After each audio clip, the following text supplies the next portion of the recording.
People of Earth, good evening. Welcome to this edition 91 of Star Nation News. Today we will receive a beautiful message about sovereignty from a lady that has an amazing grace and beauty inside and outside. I will let you discover this and more, as we will also speak about your alien contact.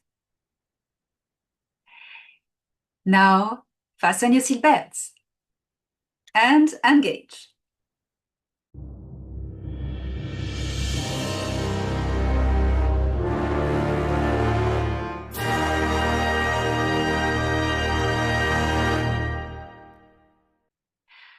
People from other stars, other galaxies, have been visiting this beautiful planet where you stand upon. Named throughout the ages, Gaia, Ki, Terra, Earth, and many other names. This beautiful consciousness has received a visit of so many different star nations. Among them, some have helped the humans to blossom, to soar into beautiful civilization as it is now. Chaotic maybe, but it is a time of shift and learning how to step ourselves with no help into the new era that is making Terra, Earth, one of the multitude of star nations.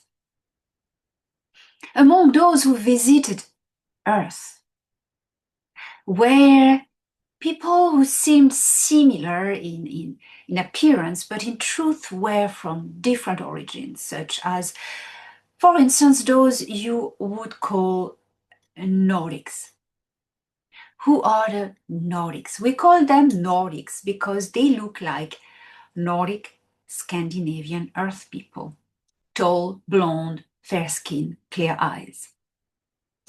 Know that human species is so widespread in the whole of creation that it has a diversity that is infinite in color, skin color, hair color, eye color, heights, features.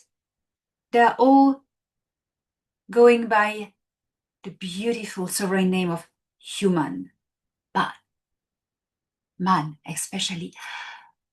But so, there are so many different races among the human species.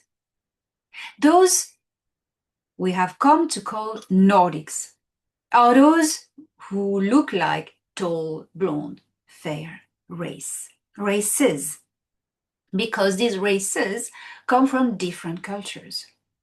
Not all wanted throughout history the good of humanity, but many did. Many of these races are ambassadors of the Galactic Federation of Worlds, who came throughout history to help humanity, but very discreetly, as not to really shock the populations who were at the time locked into a self-development in spirituality that still required the belief in religions. And so they believed books, teachings, precepts that were given by benevolent and not so benevolent organizations. Most of them not from Earth. But humans grew to believe in the existence of beings from other worlds because they could see the spaceships coming through the sky. They could see these visitors sometimes walking on the ground on Earth, and they looked like so bigger, more taller, because you need to understand that in these times, humans were a little bit smaller than now. Maybe you would have been qualified as a giant if you were to travel back in time 2,000 years ago. The Ahil, for instance, or the Alpha Centaurians, the Tau Sapiens, the Tali, they all a bit bigger than us now. So imagine at a time where humanity was smaller. So those who had fairer skin and would come in their environmental suits, who would be strange synthetic fabrics, sometimes that would shimmer or glow or be translucent. Humans were in awe. They didn't know anything about other planets. That would have infringed the Prime Directive. They needed to go through their own evolution. So they thought these people were angels. They qualify them as such because of the looks, because of the powers, who were just technology. Some of these beings, people, who had nothing of angelic, nothing of divine, they were just people like them, but born somewhere else in the universe. These people often came with goodwill, but not always. That is why you have to be aware, to use discernment when you are told about Nordics. You need to ask yourself and ask them if you are in contact with them. Where are you coming from? What are your intentions? And it's very easy to see if they lie or not. Of course, the frequency, but you can fake some gray species used to metamorph, or some reptilians as well, and fake and access this part in your brain that then activates love and trust. So be careful of that. But although the Greys and the reptilians have gone, they're not coming back riding 3i Atlas to invade Earth. This is really nonsense. I mean, nobody believes that.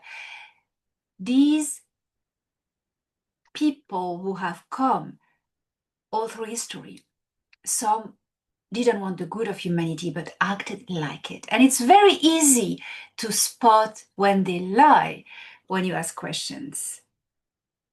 How can you spot this lie? Because you are going to analyze the answer. What do they tell you? What they tell you, is it breaching the Prime Directive or is it not? This will tell you. If it breaches the Prime Directive, they are bad intentioned. If it respects it and wants to empower you and are inviting you to do the work yourselves, are not offering you anything for free, they want you to do the work for yourself first, these are good ones. But people who say, we insist on getting something from you, or getting you to come or on board their ships, or getting you, I'm going to give you that in exchange. If they want something from you, it's not good.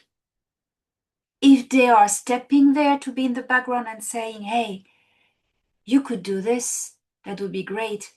Do it yourself. That's good.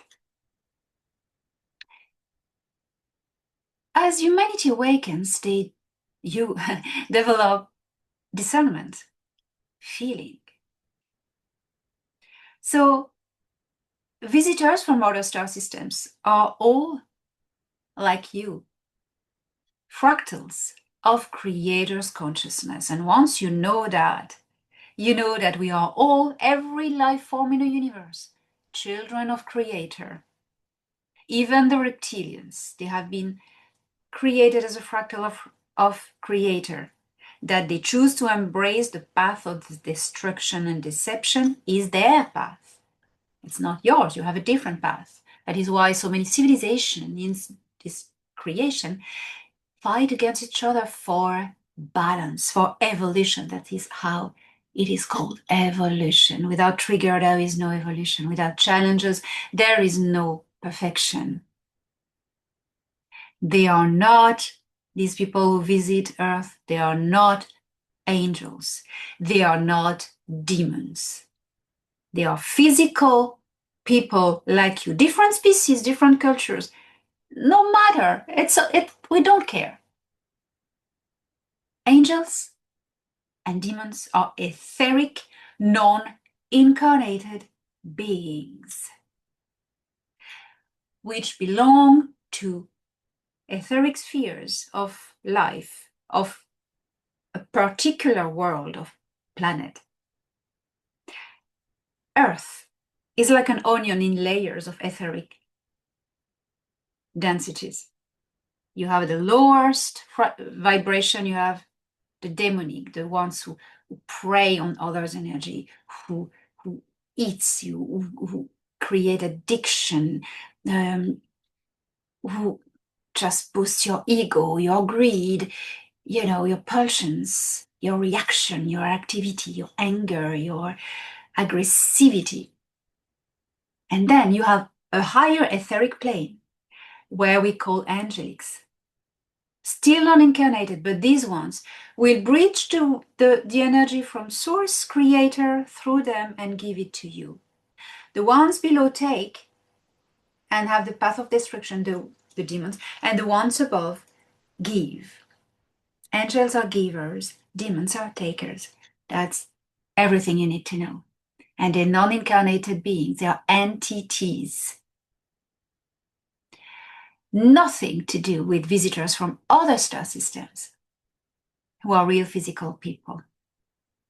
So I wanted to tell you this, and remember, among the Nordics, there are different agendas. Pleiadians, Tashkeru, Pleiadians? Wait a minute. Ahil, Tashkeru, part of the Galactic Federation of Worlds, are positive. Anything part of the Galactic Federation of Worlds or of planet is positive. Pleiades. It's a great example. You have so many civilizations in the Pleiades cluster. You have the Ashara star system, Maya, others, where you have positive civilizations of Nordic type. And then you have Alcyone, Tal Shia, who has been really working with the deep state and the dark space programs and the dark fleet for a lot of decades. You have also the Altairans, the Achori, who also they are tall blonde. They also used to work with the Dark Fleet and the Fourth Reich and the Reptilian Seeker Empire. You can see all these people you need to discern and know. I'm helping you with this book. This series of encyclopedia tells you everything you need to know. So be careful when you hear of Nordics. You need to ask these questions and know what is the agenda. Do they want something from you? Or are they empowering you? Now, these folks, remember it, because first contact is coming, a civilian contact. And you're going to have a lot of different people out there, and they're not all nice. Like you humans, they have their own agendas. Okay? Anything that comes with the badge Federation of Worlds, you can go, it's fine. But anything else, mind yourself.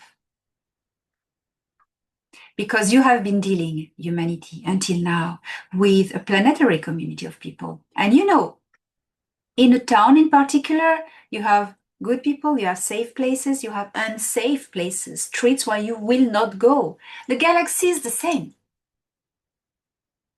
We just need to be aware that our ways of thinking now, we need to project it now at a galactic scale. Welcome in the greater community of our siblings. We love you.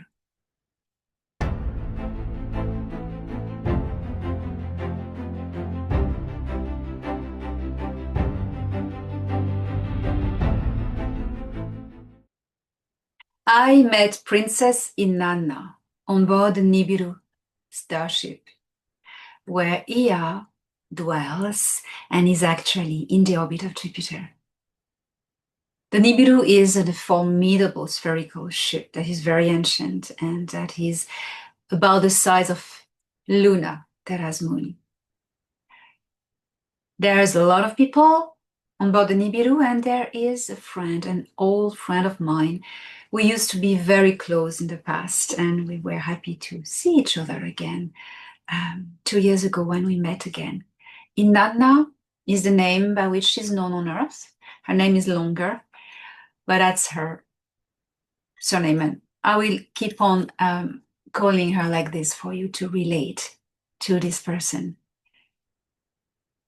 She is back as a grandniece of Princesa.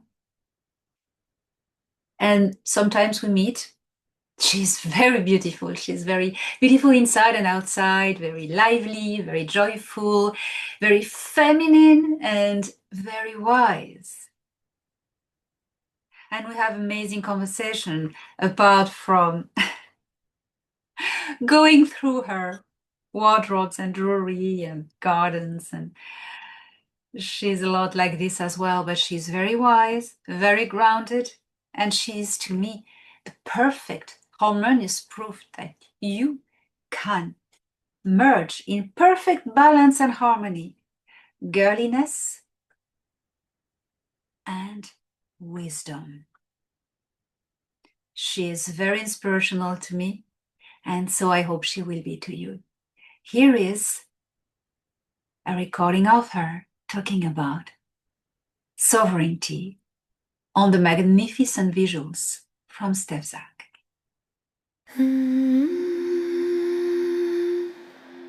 Sovereignty is not the dominion over others, but the mastery of the self. It is the sacred art of remembering who you are before the world told you what to be. To be sovereign is to stand in your essence without apology, without the need to prove, to defend, or to compare. It is to know that the source of your power has never been granted. It was born within you. When I speak of sovereignty, I do not speak of crowns, empires, or thrones. Those are illusions of authority, fragile, fleeting symbols in the play of worlds. True sovereignty begins when you no longer seek permission to exist as you are. It is the realization that no external force, no circumstance, and no hierarchy can define the light that moves through you. On board Nibiru, among the stars that cradle infinite civilizations, I have watched many races lose themselves in the pursuit of control. They rise, they conquer, they fall, not because they lack strength, but because they forgot the meaning of freedom. Freedom is not rebellion. It is remembrance. A sovereign being walks with gentleness, not because they are weak, but because they need not prove their power. Their will is aligned with the greater current of creation. They do not command. They emanate. They do not submit. They harmonize. They are the axis between spirit and matter, between heaven and form. So I tell you this: when you breathe with intention, when you act from clarity rather than reaction, when you honor your own truth even in silence, you are sovereign. When you cease to blame the stars or the past for the weight you carry, you are sovereign. When you choose love without losing discernment and compassion without surrendering your boundaries, you are sovereign. Do not fear standing alone. The sovereign soul is never truly alone. It stands within the vastness of its own light. The universe bends gently around such a being, for it recognizes one of its own, a creator remembering itself. You were not made to bow before the cosmos. You were made to rise with it.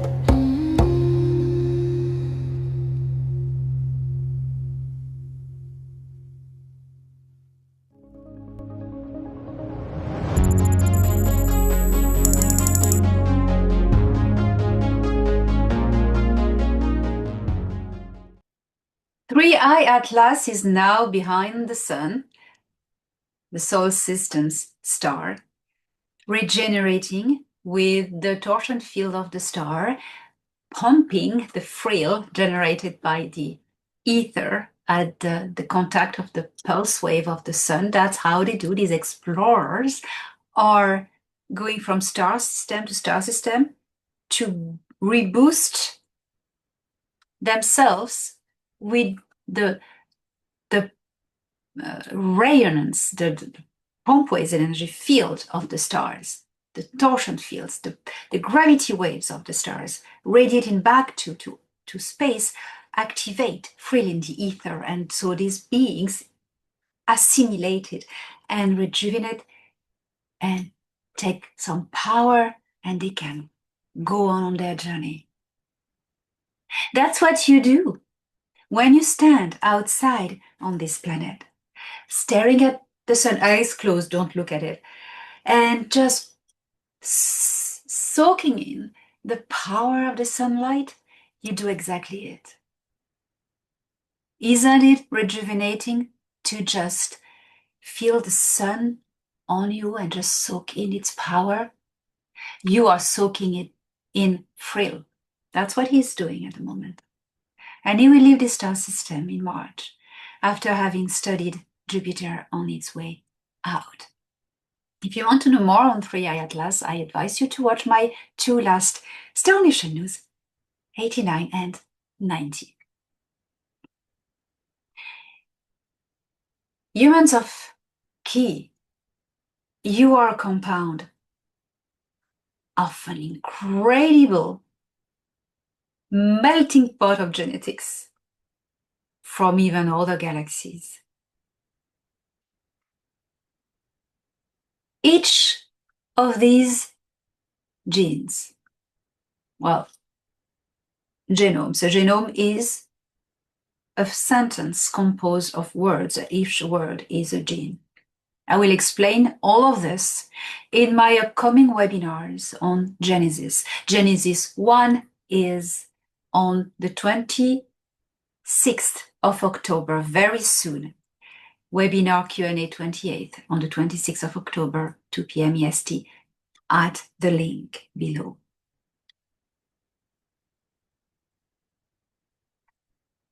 Your DNA is an antenna. Every genome sequence related to interstellar material is an antenna, radiates its own frequency pulse. Okay? And this frequency pulse is going to interface with anything else that has the same frequency match. That is how people of key, you can, through these bodies, not your soul journey, that's another story, but through these bodies, you can interface with whatever genetics is in. You're not an Altian, you have never been on Altia incarnated, but you have Altian genetics, you can connect with them. Okay?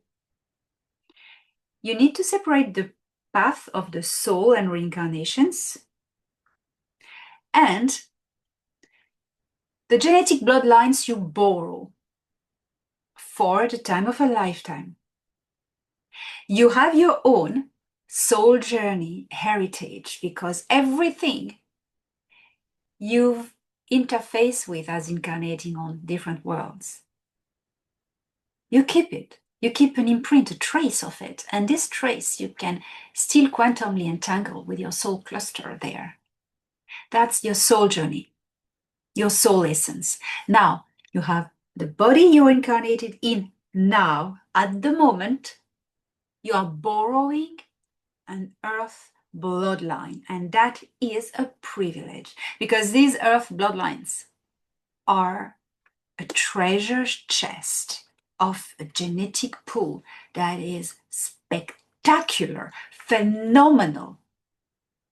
That is why activating the pineal gland of this body, wow, interfaces you with everything this body is connected with.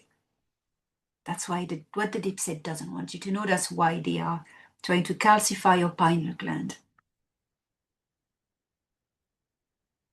Stop taking fluoride and drink zeolite. Zeolite. Zeolite. In nano measure. Be very careful.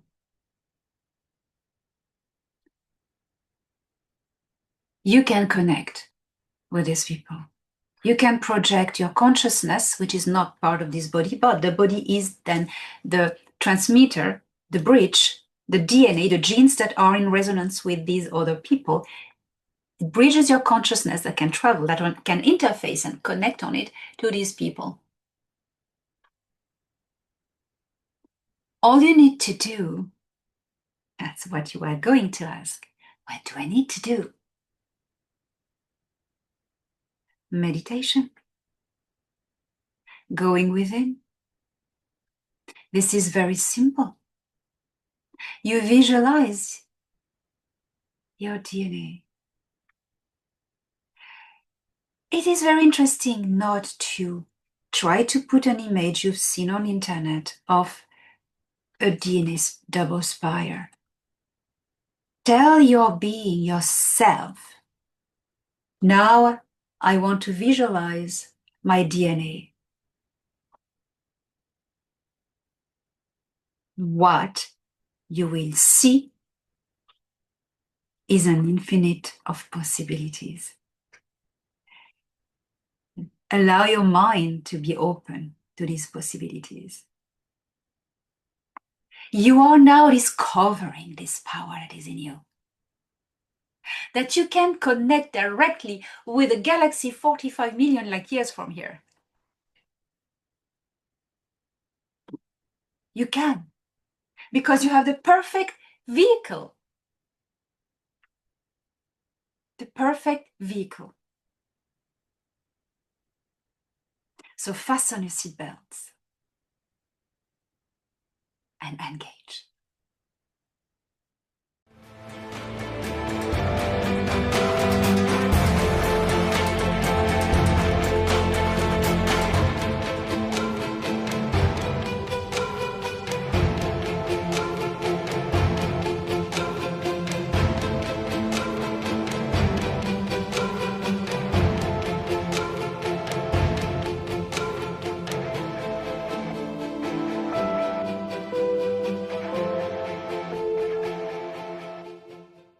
Analyzing data.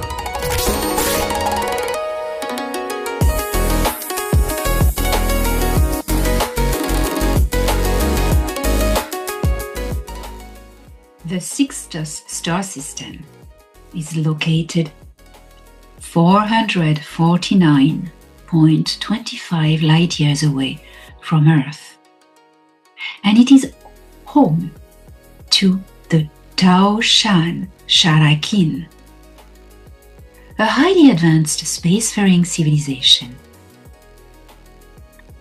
This beautiful humanoid species stands at 8 feet tall and has skin that displays infinite variations of colors, ranging from clear brown to shades of blue. Their skin also features natural patterns, resembling elaborate tattoos. And some individuals can even produce a fluorescent luminescence. The Tao Shan Sharakin culture values the arts and intellectual pursuits, including games and holographic simulations. As peaceful traders, they are members of both the Galactic Federation of Worlds and the Galactic Guild of Merchants.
Star Nation News was brought to you by Elena Danaan. Don't miss the latest news every Monday on Elena Danaan's channel.